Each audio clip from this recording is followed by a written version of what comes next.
Welcome to my brain, my heart, sports talk with Mike. The NHL trade deadline has came and it's gone. If you watch Trade Center on TSN Sportsnet or The Score, your head's probably pounding because for the first the first trade didn't happen until like 3 o'clock Atlantic time. It was brutal. I mean, the last 2 weeks, that's all it's been is speculation on the trade bait, who can be moved, the rental players, things of that sort, and they jammed it all into one day. So I mean, if you watch Trade Center, it was bad. And if you were part of the drinking game on when they use cliches like rental players and stuff like that, then you're probably loaded. I actually am not. I am feeling pretty good, actually. I feel very good. I'm able to hold my apple juice today, at least. 16 trades went down today, with 27 players switching teams and a lot of draft picks switching hands. I wanted to do this about 2 hours ago, but because of a snag in a trade, it took a while, and the trade deadline ended 2.5 hours ago. So let's get started. A couple trades that happened yesterday that I just want to inform you of. I mean, you probably all know it. I just want you to know my reaction. Dallas Stars traded Jaromir Jagr to the Boston Bruins for Lane McDermott, Cody Payne, and a conditional second-round pick, which turns into a first-round pick if the Bruins win 2 playoff series. So first off, I like Jagr in Boston. I think he's actually a perfect guy for them. I want him on the line with Milan Lucic, because if you've seen that photo where Milan Lucic is like 9 years old taking a picture with Jagr with the mullet, it's awesome. So, winner in this trade is the Bruins. Next up, the San Jose Sharks traded Ryan Clough to the New York Rangers for 3 draft picks, 2 second-rounders, a third-rounder. I mean, it's hard because the Rangers can't score goals, and you just traded for a guy that hasn't scored any goals this year. And I think this is the year to have draft picks for between for the entire. I think the rounds from 1 to 4 are incredible, the best we've ever seen. So I think the winner here is actually the San Jose Sharks. And this is just a little trade, but it involves my Colorado Avalanche. The Dallas Stars traded Thomas Vancouver to the Avalanche for Cameron Gaunce. He's the older brother of Brendan Gaunce there in the Vancouver Canucks organization. Cameron, I was actually excited for him. I wanted him to jump up to the Avalanche. I think he's a good puck-moving defenseman that has a lot of defensive upside to him. But Greg Sherman, you're an idiot. I mean, this is just something that you do. Thomas Vancouver, he's nothing special. Fourth line winger, he's nothing there. He's a good AHL player. That's what I have to say. So let's get into today. Let's go. First up, Nashville Predators traded Scott Hannon to the San Jose Sharks for a conditional 7th-round pick. Hannon began his career with the Sharks. He played there for like 6 years, then signed with the Avalanche. So, I mean, I liked him. I think he's a good defensive mind. I didn't understand the trade because they just traded Douglas Murray to the Penguins, and Hannon's like an older version of Murray, so they must have brought him back just for like one of those last hurrahs. That's what I'm thinking. There's a couple funny ones. This one's funny. The Florida Panthers traded Jared Smithson to the Edmonton Oilers for a 4th-round pick. Smithson's wife was being induced to give childbirth when he found out that he got traded. He's a good face-off guy, a really gritty player. If the Oilers make the playoffs, he can help them. And here's the other one. Carolina Hurricanes traded Jussi Jokinen to the Pittsburgh Penguins for a conditional 7th-round pick. And Jokinen, he cleared waivers last week, and I was glad that he got traded, because I hate to see like established NHL players go down to the AHL. But apparently his wife was in labor, giving birth to their child. So people need to keep it zipped up. Like, they're probably just so excited. It's July, it's nice and hot, the season's over. Let's get it on. Let's get it on. I think that was actually better. I should have done that.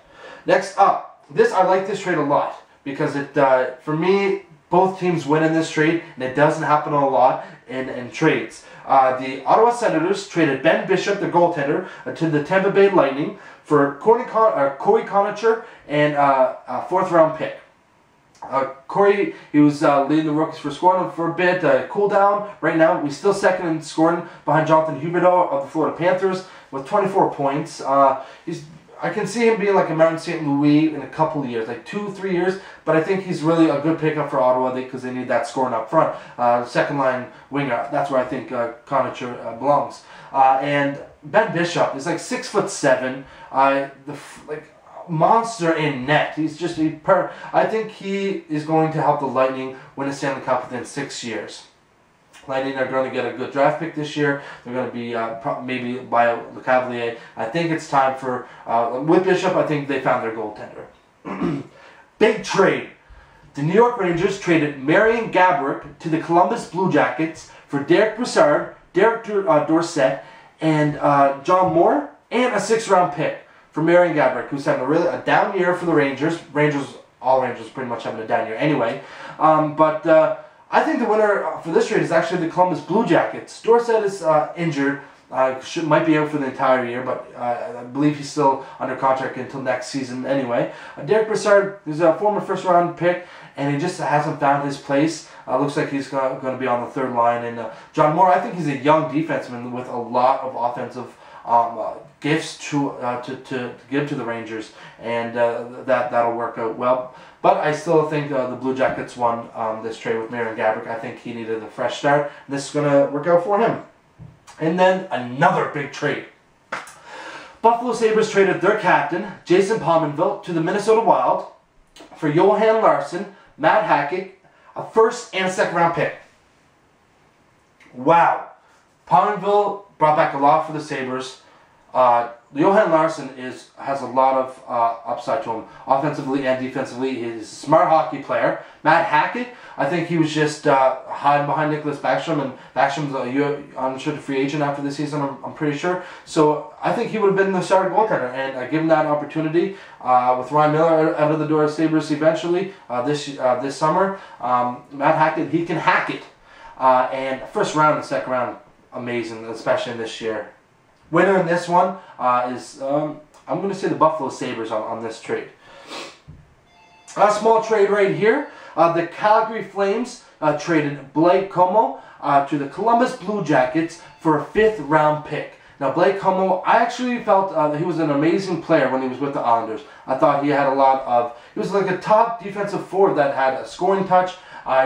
Something happened, and then he went to the Flames, and I think he did very well for the Flames organization. And with the Columbus Blue Jackets, I think he becomes a scoring winner, like 20 goals, like 60-point season. That's what I can see. I think he has that hidden talent that not a lot of people see, and he has that, in my mind at least. Columbus, you win this. The Phoenix Coyotes traded Raffi Torres to the San Jose Sharks for a 3rd-round pick. Torres is an unrestricted free agent after this season, and he's a gritty guy, a lot of speed, a lot of character. He'll definitely can help out the Sharks. I don't see the Sharks actually making the playoffs, though I know they've been on a bit of a streak with 5 straight wins, but they're just old, and Torres is middle-aged almost, and I just think in addition for him, it's not going to work out for the Sharks. I don't know. When I see the Sharks, I see speed and I see vision. I don't see like a power like Torres. I don't think he's a good fit, and that's my thoughts. My Avalanche traded Ryan O'Byrne to the Toronto Maple Leafs for a 4th-round pick in next year's draft. I don't like O'Byrne. He had a great year last year with the Avalanche. This year, except for like maybe 1 or 2 games, he's been brutal all year. A lot of giveaways. He's a big man. He's like 6'6", 6'7", and the way that he gets pushed around on the puck, he very slow on his feet. He gets he looks. I always find he's all on the ice. Him and Greg Zana whenever a goal scored, I actually think that the Maple Leafs win this trade because the 4th-round pick isn't until next year, and his style of play will actually help the Maple Leafs, and he's just a do everything he can kind of guy, and it just wasn't working out for him with Colorado. So best of luck, Ryan O'Byrne. The St. Louis Blues traded Wade Redden to the Boston Bruins for a conditional 7th-round pick. I like Wade Redden. He's going to be teamed up again with Zdeno Chara. I think he gives him confidence. He's going to go to the playoffs, and I can see him really contributing to the Bruins in a lot of ways. And Phoenix Coyotes traded Matthew Lombardi to the Anaheim Ducks for Brandon McMillan. Matthew Lombardi is really good defensive-minded forward. He knows how to chip in here and there. McMillan, he was fantastic for Team Canada in the World Juniors. When he came up to Anaheim, he was doing pretty good, and it just looks like he's been held back because of all the talent in the Anaheim organization. So putting him in Phoenix, I think it gives him the opportunity to maybe be a second-line center and really make a difference for that for the Coyotes. And then the Phoenix Coyotes again made a trade. Trading Steve Sullivan to the New Jersey Devils for a 7th round pick. So it looks like Phoenix are going to have a lot of 7th round picks this year. But Sullivan started his career in New Jersey, and I like my thing is players sticking with their organization from the time they're drafted to the end. I love that. But if a player goes to another team, whether it be trades or free agency, to finish out his career with the organization that helped him begin his career, I love that. I think that's it means so much, because when a player is drafted and plays his first game, whether it be NHL, NFL, MLB, or NBA, there's that sense of, oh my gosh, I made it. All the hard work finally paid off. So now his career's winding down, and hopefully the Devils make it to the playoffs and go for that one last championship for Sullivan. Well, I don't even think Sullivan's actually won a Stanley Cup. He should win a Stanley Cup. Let's go, Steve Sullivan. And the last trade, the one that held up my show for 2.5 hours, the Washington Capitals traded Philippe Forsberg. He was a first-round draft pick last season. 11th overall, I believe, don't quote me on it, or 11th overall last year, to the Nashville Predators for Martin Erat and Michael Latta. Now, Erat's having a down year this year, but he just needed a fresh start, and I had him on my list of players that just needed a fresh start. I went through 3, but he was like number 5 on the list, and so I only gave 3. But Erat, I think, put him in the Capitals lineup. I think he just works out well, because he's one of those guys that just goes to the net and he'll pick up a garbage goal, a great leadership guy. And Philippe Forsberg, the Capitals got the draft pick originally from the Colorado Avalanche in the Semyon Varlamov trade, and they used the pick to select Forsberg. He fell off a bit. He was supposed to go between 5th and 7th, but dropped down to 11th or 12th. I'm pretty sure it's 11th overall. He had lots of offensive. He's an offensive-minded forward. But he knows how to really take control in his own end, and I love that about Forsberg. So I think Nashville actually wins this, because he's going to be a force to be reckoned with, and is a young talent that just wasn't given up. I mean, that's what happens. A lot of young prospects are dealt for a veteran leadership. The guys that are proven. But I mean, what happens when Forsberg turns out to be one of the best NHL players in the game? So, but that's exciting. Trade deadline for me. The last 2 hours were mind-boggling, exciting. Up until then, though, I was, I mean, the drinking game was the only thing that kept me alive, but it's hard to want to drink when you're not excited. So I had to make my own excitement and chucking salami on the top, on the ceiling. It was kind of fun up until they started falling. And then I had to clean up the ceilings. It wasn't all that fun, actually. I'm hoping it's just because of the short NHL season. A lot of teams are still in the race to make the playoffs. So it's hard for people really to want to make to really shake it up. Now a lot of teams are sellers, and like the Avalanche, they have the worst record in the NHL. But it's a bad year, just unlucky year from. They have a lot of young talent, and the guys that they can't move that have longer contracts with big money, or injured, like Paul Stastny.